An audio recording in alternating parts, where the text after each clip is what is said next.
প্রতিনিধি রশ্মি রয়েছেন। সর্বশেষ আজ 5ই জুন, আর মাত্র মাঝে 10 দিন, তারপর অনলাইনে আবেদন প্রক্রিয়া শুরু হবে। এই মতো অবস্থায় সর্বশেষ কি বক্তব্য উঠে আসছে চাকরিহারাদের? রশ্মি।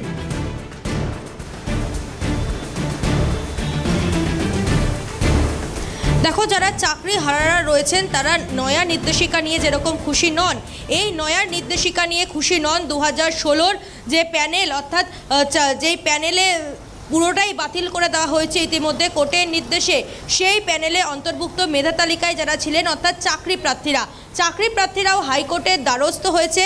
কারণ হিসেবে তারা জানাচ্ছেন যে নয়া বিধি এসএসসির অর্থাৎ শিক্ষক নিয়োগের পরীক্ষার যে নয়া বিধি প্রকাশ করেছে ইতিমধ্যে এসএসসি, তা নিয়ে কার্যত খুশি নন তারা। এবং তারা বলছেন যারা সেই প্যানেলের অন্তর্ভুক্ত চাকরি প্রার্থীরা অর্থাৎ মেধা তালিকায় যাদের নাম ছিল তাদেরকে কোনো বাড়তি সুবিধা দেওয়া হয়নি, তা নিয়েও তারা যেরকম দ্বারস্থ হয়েছে কোর্টের। পাশাপাশি তাদের অভিযোগ যারা শিক্ষাগত করতেন তাদেরকে বাড়তি 10 নম্বর সুবিধা দেওয়া হলো।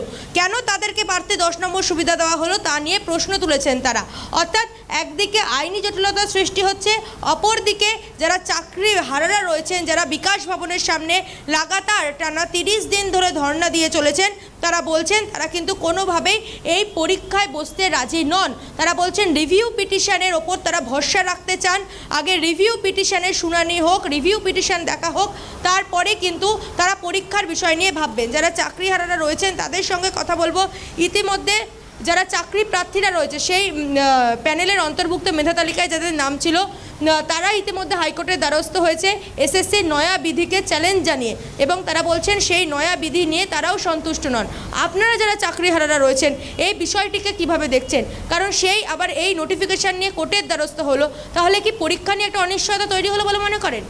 দেখুন, প্রথমত তো আমরা পরীক্ষা দিতে মোটেই রাজি নই, কারণ আমরা একবার পরীক্ষা দিয়েছি, দিয়ে তারপরে আমরা এই চাকরিতে সঠিকভাবেই বহাল হয়েছি। কিন্তু সমস্যাটা হয়েছে কোথায়, যে আবার সুপ্রিম কোর্টে যখন নির্দেশিকা আসে তারপর একটা এমএ ফাইল হয়, সেখানে রাজ্য সরকারের তরফ থেকে বলা হয় যে 31শে মের ভিতরে একটা পরীক্ষার বিজ্ঞপ্তি দেওয়া। সেই বিজ্ঞপ্তিটা দেওয়ার পর থেকে বিভিন্ন মহলে বিভিন্ন রকম বিতর্ক তৈরি হয়েছে। আমাদের স্ট্যান্ড পয়েন্ট একটাই, আমরা পরীক্ষা দেবো না। রিপ্যানেল নতুবা যে কোনো উপায় হোক, সেটা অবশ্যই লিগালি আমাদেরকে যেন পুনর্বহাল করা হয়। এখন অনেকেই এই যে এক্সপিরিয়েন্স নাম্বার নিয়ে প্রশ্ন তুলেছে, সেখানে আমরা সুপ্রিম কোর্টের যদি রায়টা ভালোভাবে দেখি, ওখানে কিন্তু বলা হয়েছে যারা ইন সার্ভিস ছিলেন তাদেরকে আবার পুরানো চাকরিতে বহালের নির্দেশ দিয়েছে। এবং সেখানে কি বলা হয়েছে যে এই 6 বছর বা 7 বছর যারা জব করে এসছে যে চাকরিটা ছেড়ে, তাদের কিন্তু সেই 6 বছরের বেনিফিটটা তারা নিয়ে পুরানো চাকরিতে যাবে। তাহলে যদি আমাদের এই 6 বছর বা 7 বছর আমরা যা চাকরিরত করেছি, আমাদের যদি বেনিফিট না দেওয়ার এগেনস্টে যদি কথা বলা হয়, তাহলে সুপ্রিম কোর্টের রায় তো বলেই দিয়েছে যে বেনিফিটটা আমরা পাবো। আমরা কি করে পাবো? কারণ ইন সার্ভিসরা যেহেতু ফিরে যাচ্ছে এই বেনিফিটটা নিয়ে, সেই ক্ষেত্রে।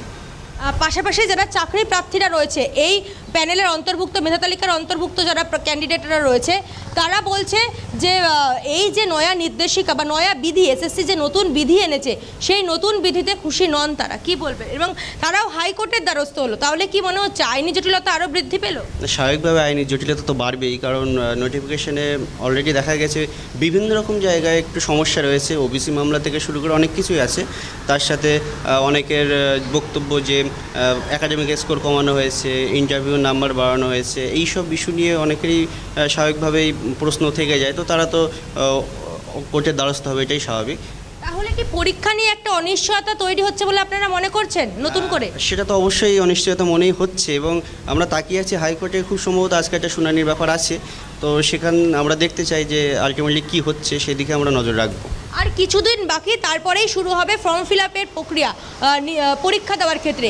সেই ফর্ম ফিল আপের প্রক্রিয়া আপনারা কি অংশগ্রহণ করতে চান বা করবেন? আপাতত আমাদের স্ট্যান্ড পয়েন্ট তো একটাই ছিল যে আমরা পরীক্ষা দেব না। এখন সেভাবে আমাদের যে আমরা যোগ্য চাকরিহারা শিক্ষক শিক্ষিকারা আছি, সেটা আমরা এখনও পর্যন্ত আলোচনা পর্যায়ে আছি। আমরা নির্দিষ্টভাবে আলোচনা করব, হাতে কিছু তো সময় আছে। আইনি দিকটাও আমরা দেখছি, সব দিক খতিয়ে দেখে তারপর আমরা একটা সিদ্ধান্ত নেব। এসএসসির তরফ থেকে যখন শিক্ষক নিয়োগের নোটিফিকেশান দেওয়া হলো, অর্থাৎ পরীক্ষার যে নোটিফিকেশান, যখন সেই পরীক্ষার নোটিফিকেশান দেওয়া হলো, আপনারা আশঙ্কা করেছিলেন যে এরপরে হাইকোর্টে মামলা হতে পারে। সেই আপনাদের আশঙ্কা কার্যত সত্যি হলো, হাইকোর্টে মামলা হলো। আপনারা কি মনে করেন এসএসসি চাইলে এই জট কাটাতে পারতো? অবশ্যই জট কাটাতে পারতো। এসএসসি যদি মনে করতো তাহলে অবশ্যই জট কাটাতে পারতো। বিগত 10 বছর ধরে কোনো পরীক্ষাই নেওয়া হয়নি। তারা যদি মনে করতো যে আমাদের এই বর্তমান যে 2016 সালে প্যানেলটা সঠিক তথ্য দিয়ে প্যানেলটাকে বাঁচিয়ে নতুন করে নতুনদের নিয়োগ নিতে পারতো, সেখানে তো কোনো সমস্যা হওয়ার সৃষ্টি হতো না। কিন্তু এনারা যে কী চাইছেন আমাদেরও মাথায় আসছে না। একেবারে এক্ষেত্রে দাঁড়িয়ে এই জট কবে কাটবে সেদিকেই নজর সঙ্গে থাকো রশ্মি। সব মিলিয়ে আজ কলকাতা হাইকোর্টে একদিকে মামলা, অন্যদিকে চাকরি হারারা তারা লাগাতার অবস্থানে বসে রয়েছেন। অন্যদিকে আজ বিকেলে প্রতিবাদ মিছিল চাকরিহারাদের। শিয়ালদহর পর এবার গড়িয়াহাট থেকে যাদবপুর পর্যন্ত প্রতিবাদ মিছিল চাকরিহারাদের। চাকরিহারা শিক্ষকদের ধর্ণা 30 দিনে 1 মাসে। আজ বিকাশ ভবনের সামনে একদিকে ধর্ণা কর্মসূচি, অন্যদিকে আজ প্রতিবাদ মিছিল। সরাসরি চলে যাবো রেশমির কাছে। রেশমি, আমরা জানি যে অর্ধনগ্ন অবস্থায় শিয়ালদহ থেকে যে প্রতিবাদ মিছিল করার ডাক দিয়েছিলেন, সেখানে পুলিশের ধরপাকড়, অত্যাচারের প্রতিবাদ, ধিক্কার মিছিল হয়েছিল, ধিক্কার দিবস পালন হয়েছিল, আর আজ ফের প্রতিবাদ মিছিলের কি ছবি ধরা পড়তে পারে?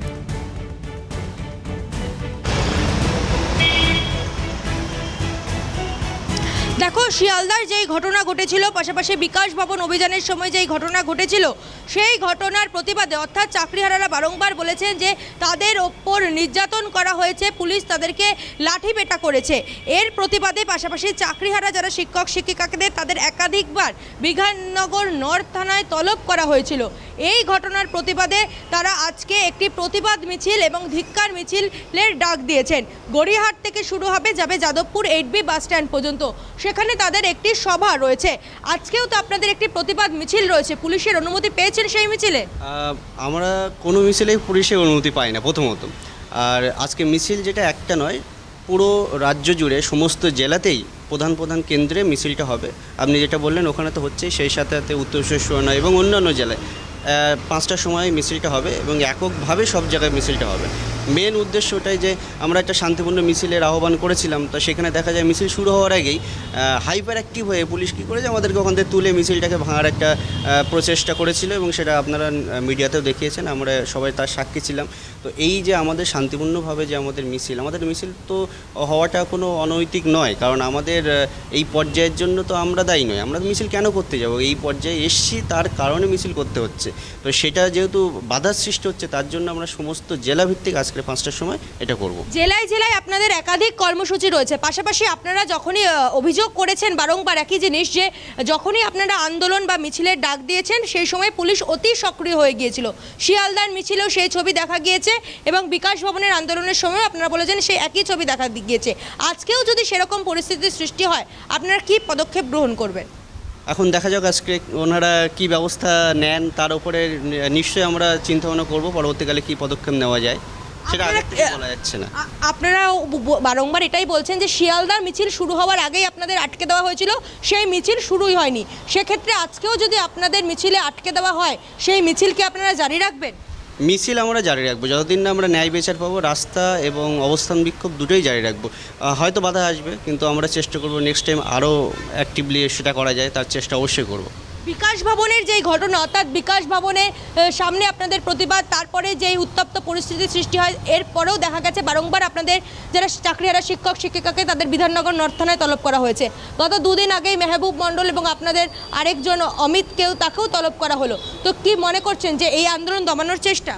স্বাভাবিকভাবেই তাদেরকে বারবার করে তলব করার অর্থই তো কোনো না কোনোভাবে প্রেশার ক্রিয়েট করে আন্দোলনটাকে যাতে দমানো যায়, কিন্তু আমরা এতে কখনোই ভীত নই। আন্দোলন আমরা জারি রাখবই, সে যতবারই পুলিশ ডাকবে আমরা আইনকেও সমানভাবে দেখব। তারা যদি ডাকে আমরা অবশ্যই যাব। এমন নয় যে আমরা, অনেকেই দেখেছেন যে এর রীতিমধ্যে একটা ঘটনা নিশ্চয়ই আপনাদের চোখের সামনে আছে যে আইনকে বুড়ো আঙুল দেখিয়ে যায় না, কিন্তু আমরা সেটা করব না। আমরা আইনকেও পাশাপাশি রাখবো এবং আমাদের দাবিকে আমরা তুলে রাখবো। আপনারা বারংবার বলেছেন যে বিকাশ ভবন অভিযানের ঘটনায় আপনাদের অনেক যারা সদস্যরা রয়েছেন আপনাদের এই মঞ্চের, তারা আহত হয়েছেন পুলিশের লাঠির ঘায়ে। তো এবং পুলিশের তরফ থেকে বলা হয়েছিল যে পুলিশ কর্মীরা আহত হয়েছেন এবং বিকাশ ভবনের সরকারি কর্মীদের কাজে বাধা দেওয়া। এই বিষয়টিকে আপনারা কিভাবে দেখছেন? আপনারা কি সত্যি সেদিন বিকাশ ভবনের যারা কর্মীরা কাজ করছিলেন সেদিন তাদেরকে বাধা দিয়েছে? প্রথমত আমরা কাউকে কাজে বাধা দিইনি এই কারণে ওনারা সময় মতো কাজের জন্য অফিসে প্রবেশ করেছিলেন। আমরা অফিসের ভিতরে একেবারেই সেই ঘটনা এবং তারপর আজ আবারও মিছিল, সব মিলিয়ে পরিস্থিতি কোন দিকে যায় নজর থাকবে আমাদের। ধন্যবাদ রশ্মি।